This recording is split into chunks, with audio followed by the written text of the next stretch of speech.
की श्री रामचंद्र भगवान की स्वामीनारायण भगवान की जय।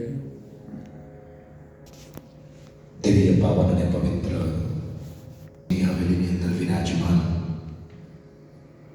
ગોવર્ધનનાથ પ્રભુ શ્રીમદ વલ્લભાચાર્યજી એમના ચરણોમાં વંદન, શ્યામ સુંદર યજ્ઞ મહારાણાજી એમના ચરણોમાં વંદન, આ મંદિરના તમામ ઠાકોરજીના સેવકો, પૂજારી મહારાજ શ્રી એમના ચરણોમાં વંદન,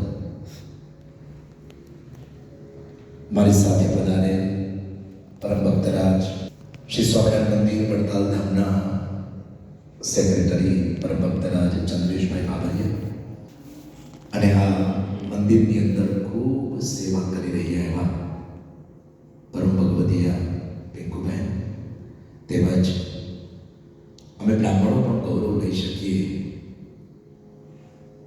એવા પરમ ભક્તરાજ જોશીભાઈ અને વિરાજમાન સૌ કોઈ ભાઈઓ, બહેનો, માતાઓ, દીકરાઓ, દીકરીઓ, આપ સૌને સપ્રેમ સાદર જય રાધા માધવ।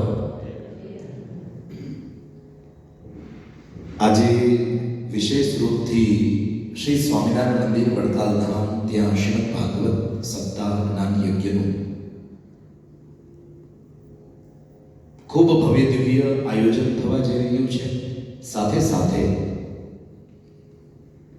શ્રીજી મહારાજે બનાવેલા 6 મંદિરો પૈકી દરેક મંદિરો એમનો દ્વિશતાબ્દી મહોત્સવ, વિશેષ કરીને ધોલેરા જ્યાં વિરાજતા મદન મોહનજી મહારાજ, એમનો દ્વિશતાબ્દી મહોત્સવ નિમિત્તે સામૂહિક 200 મહાપૂજાનું પણ આયોજન વડતાલ સ્વામિનારાયણ મંદિરમાં કરવામાં આવી રહ્યું છે। એ ઉપલક્ષ્યમાં શ્રીમદ ભાગવત કથા થવાની છે, તો ખાસ કરીને આપ સૌને આમંત્રણ પાઠવવા માટે અમારી સાથે ચંદ્રેશભાઈ બાબરિયા વગેરે ભક્તો પધાર્યા છે।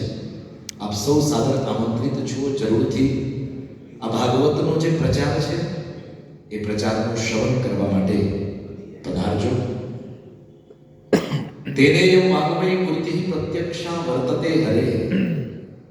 શ્રીમદ ભાગવત એ ભગવાનનું વાંગમય સ્વરૂપ છે।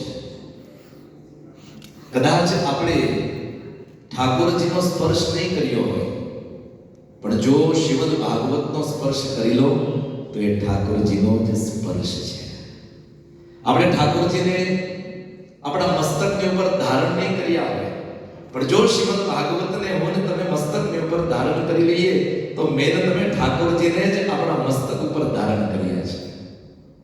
આપણે ઠાકોરજીને બહુ નજદીકથી પ્રદક્ષિણા નહીં કરી હોય, પણ જો વ્યાસપીઠ ઉપર વિરાજમાન એ પોથી કે જે સાક્ષાત ભગવાનનું સ્વરૂપ છે એને જો પ્રદક્ષિણા કરી લઈએ તો એ સાક્ષાત ભગવાનની જ પરિક્રમા છે, કે ગોવર્ધનની જ પરિક્રમા છે।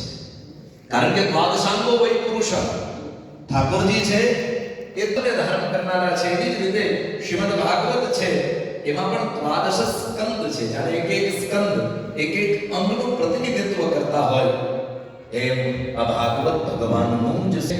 અને એવા ભાગવત